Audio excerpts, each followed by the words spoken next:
छत्रपति शिवाजी महाराज के जीवन की हजारों ऐसी कहानियां हैं जो लोगों को प्रेरित करती हैं, लेकिन उनके जीवन का एक ऐसा अनोखा किस्सा है जिसे बूथखंड की लड़ाई या एक अनोखी दुश्मनी और दोस्ती की कहानी कहा जाता है।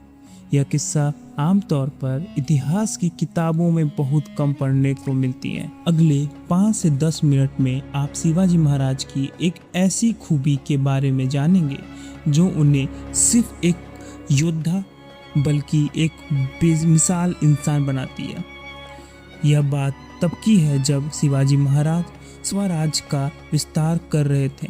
उनके सबसे बड़े दुश्मन में से एक था अफजल खान, जिसे बीजापुर के बड़ी बेगम ने शिवाजी महाराज को ख़त्म करने के लिए भेजा था। अफजल खान के कितने क्रूर और चालाक था यह तो सभी जानते हैं, लेकिन इस कहानी का असली किरदार अफजल खान नहीं बल्कि उनका बेटा फैजल खान और उनके सेनापति सिद्दी हिलाल है। जब शिवाजी महाराज ने प्रतापगढ़ की लड़ाई में अफजल खान का वध कर दिया तो बीजापुर के सेना में खौफ फैल, लेकिन अफजल खान का बेटा फैजल खान गुस्से और बदले की आग में चल रहा था। उसने कसम खाई कि वह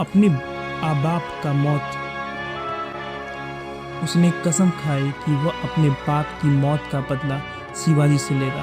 फैजल खान ने बीजापुर के एक और बड़े सरदार सिद्ध जौहर के साथ हाथ मिलाया।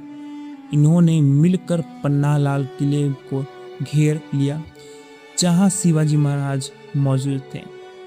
जब महाराज पन्नालाल किले से बचाव करते हुए विशालगढ़ की तरफ निकल रहे थे, जहां बीजापुर के देश पाड़े ने पावन खिंड में ऐतिहासिक कुर्बानी दी थी, उसी दौरान एक और छोटी सी लड़ाई चल रही थी। सिद्दी जौहर का एक सबसे वफादार और खतरनाक सेनापति था। सिद्दी हिलाल और उसका बेटा दोनों बीजापुर के तरफ से शिवाजी महाराज को पकड़ने के लिए आगे बढ़ रहे थे। सिद्दी हिलाल और उसका बेटा दोनों बीजापुर की तरफ से शिवाजी महाराज को पकड़ने के लिए आगे बढ़ रहे थे, लेकिन इस लड़ाई में कुछ ऐसा हुआ जिससे सबको चौंका दिया। मराठा सेना ने इतनी तेजी और चालाकी से हमला किया कि सिद्दी हिलाल का बेटा इस लड़ाई में मारा गया और सिद्दी हिलाल खुद बुरी तरह जख्मी हो गए। फैजल खान वहां से अपनी जान बचाकर भाग निकला।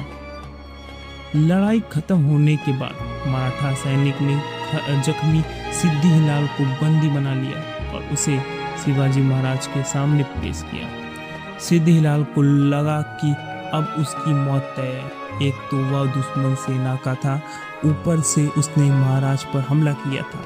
वह गुस्से और गहरे दुख में डूबा था क्योंकि उसने अभी अपने जवान बेटे को खोया। महाराज के दरबार में सन्नाटा था।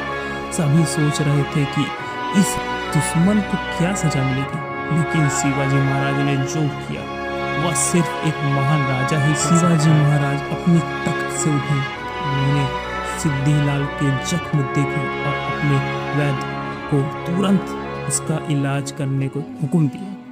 महाराज ने सिद्दी हिलाल से कहा, एक बाप के लिए उसकी बेटे की मौत से बड़ी कोई सजा नहीं हो सकती। इस लड़ाई में मैंने एक योद्धा खोया है और आपके एक बेटा।